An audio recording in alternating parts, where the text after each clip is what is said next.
Hello everybody, so it's been a while, but here we are with another Super Dragon Ball Heroes Dark Demon Realm mission review for the manga. This is chapter 13, the sequel to the Dark Demon Realm arc, where we have the original 11 chapters, which in my opinion is one of the best arcs in Dragon Ball overall, in my opinion. So last chapter we got stuff that went down involving the Demon Realm and the Time Patrol. Obviously the Supreme Kai of Time is MIA right now, so it's up to Trunks taking the reins to lead the rest of the Time Patrol. We saw them go into a GT timeline with Gogeta versus Omega Shenron, synced off with the introduction of Finn, the creation of the Demon Realm. It kind of looks like a hybrid version of Kid Buu, who could absorb people apparently, because we saw that in the previous chapter. He absorbed GT Gogeta and acquired his clothes and his form and his powers. 3 consequences to come in this chapter. That was one of them, of Finn absorbing Gogeta. We saw the other 2 as well, which I'll get into. And I have to say, if it wasn't for Gohan, would Gogeta have lost? Because he was having trouble. Start off with Toa and Deborah. So they're putting their experiment to the test with, I guess, Finn after absorbing Gogeta. Deborah's like, we should head back. But Toa's like, wait, Deborah. The absorption was a complete success, and now let us use Dark Gogeta's power and put it to the test as an experimentation, keep in mind. Time Patrol Gogeta fused in the previous chapter, and Gogeta's like, oh, if we just punish the demon gods, will that be okay? And Ribeiro is like, no, you will play a single role necessary to defeat Megabora. And I love how Ribeiro is putting Gogeta in his place. Again, kind of like how she did with Vegeta in the previous chapter. Her bossy attitude. We get a little bit more info and obviously her personality in this chapter, which is always great. Gogeta, you can't just do your own thing. It's all about stopping Megabora. Ribeiro comes up with the idea of snatching the Dragon Balls, the Dark Star Dragon Balls that are inside Omega Shenron. Use those to I think to Demigrad's advantage. He has his own agenda, and obviously he's an enemy, the traitor to the Demon Realm. So Super Shenron's the target, and immediately Gogeta's like, okay, I'm about to take down this guy. Omega Shenron's like, I can hear you, you know, don't screw around with me, monkey. Out of nowhere in comes Finn with Dark Gogeta's power, and just grabs a hold of Omega Shenron on some Ichigo Aizen type of deal, crashes into a wall. And then he just, out of nowhere, just obliterates Omega Shenron like it's nothing. And Goten's like, what the hell, with a single attack? And Gohan's like, I sense a similar key to Gogeta in that creature. So Ribeiro's like, this is unexpected. Like, she's nonchalant about this. Gogeta charges in to try and attack Finn. He blocks Gogeta's knee and then sends a barrage of, it looks like it's shockwaves or attacks. And then Gohan's like, oh, Gogeta's having a hard time, and then Ribeiro's the one that says, Gohan, why don't you step up here? And Gohan's like, what can I do? She has a screw or a bolt, and apparently that bolt was one that was a part of the Bloodsport amplifier that was destroyed in the GT timeline. So Ribeiro uses a wand to abilities, and use time creation magic, that's her abilities, and then out from that bolt alone, just reassemble a Bloodsport amplifier. So this makes a lot more sense now as to Gohan's role in this. So Gohan gets nailed with the Bloodsport amplifier, and I love Gohan's nickname for Ribeiro, Miss Witch, which I feel like it could be just a gag, but I feel like that could be something to that. Like, it does seem like she has witch-like abilities, especially since she has a wand. So I want to learn more about Ribeiro, obviously. And maybe through this arc, and maybe even the promotional anime, we'll get some more insight as to what she could do or what she's about.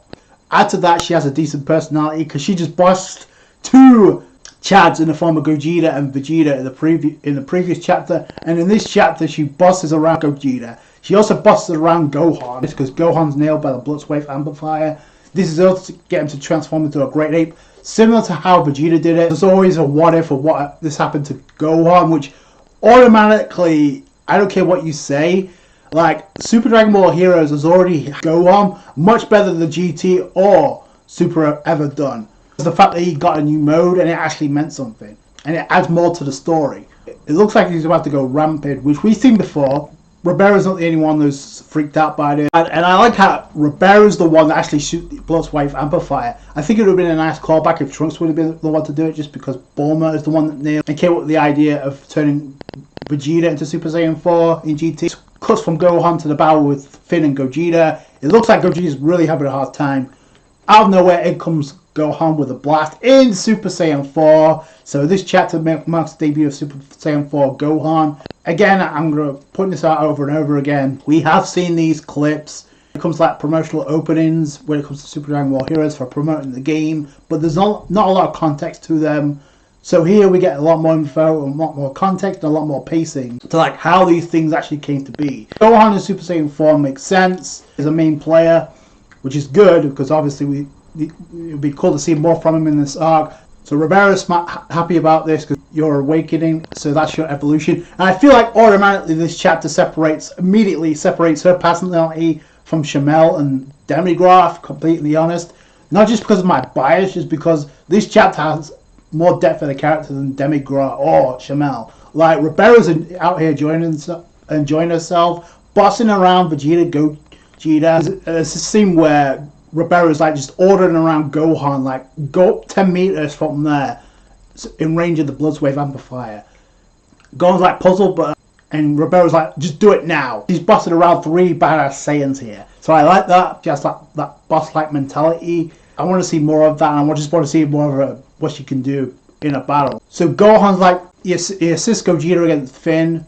Gohan's about to unleash a technique. It looks like a barrier, and so he's about to stall Finn while Gogeta comes up with the final blow. Because Gohan's like, Fusion does have a time limit, so I'll create an opening, finish him off. Blocks it, which is impressive. And if you look at the expression, no problem whatsoever. He blocks the attack. He actually uses a technique called Ultimate Demon Flash Barrier. That's what I mean. Like, they're highlighting Gohan. Like, it's not, oh, Gohan's in there to stall some time. No, Gohan's putting in the work as well.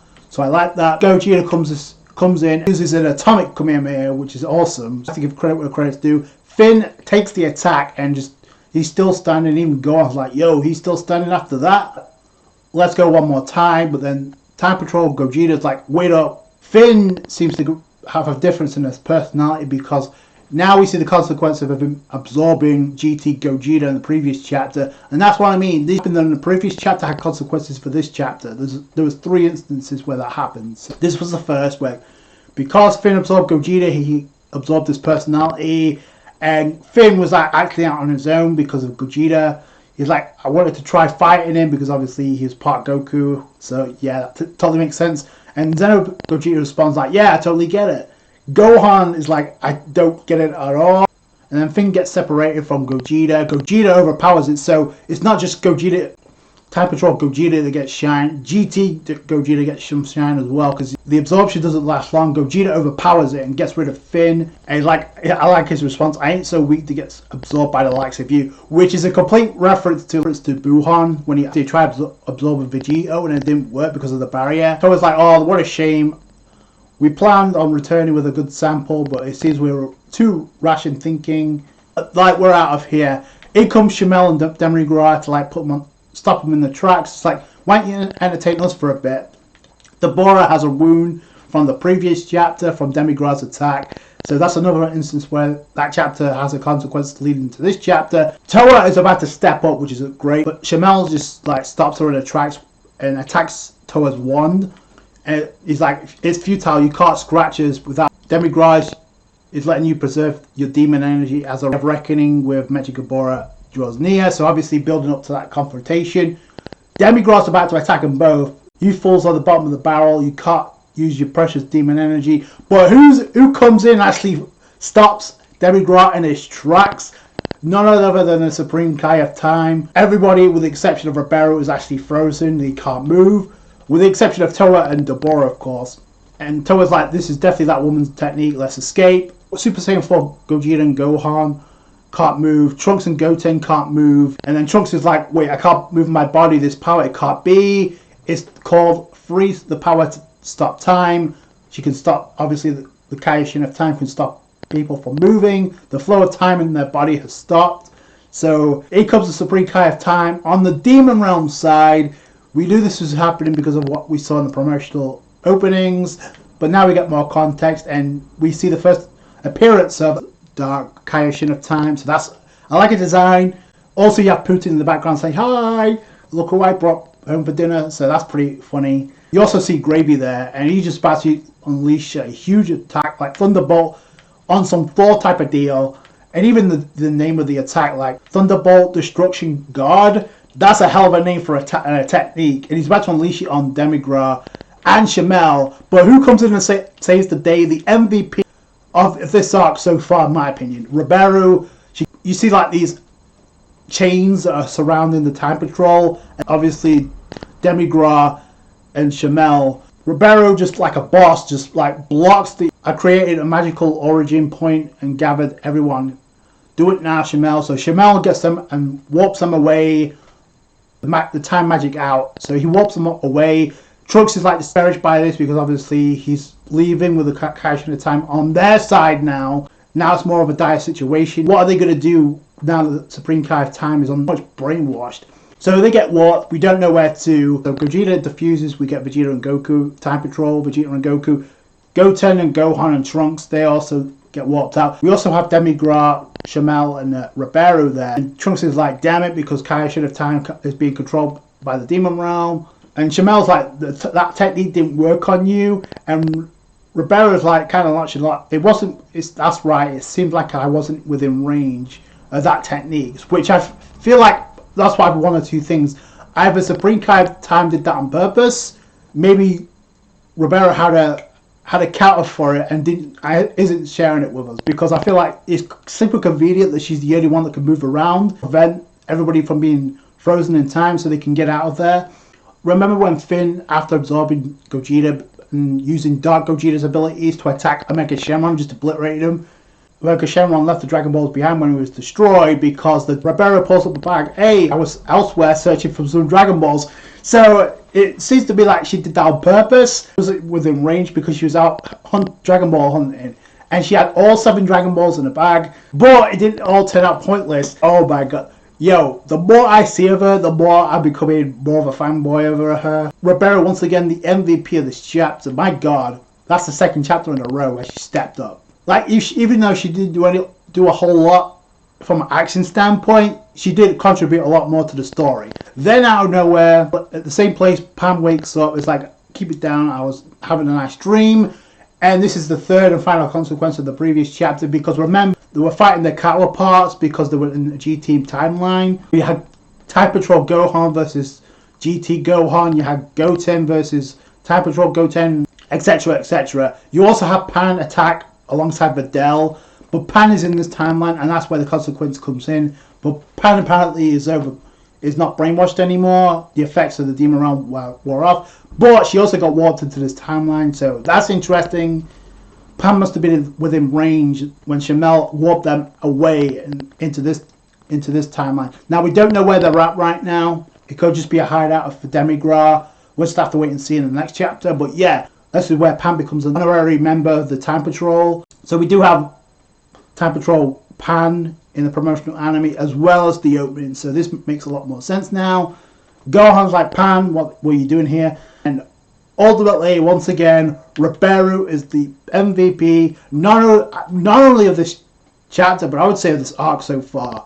I do like how we got reintroduced to 2 other members of the Time Breakers in the form of Demon God Poutine and Demon God Gravy. Salsa, Demon God Salsa, and Demon God Shroom are not too far behind. This is so poetic, even though it's not meant.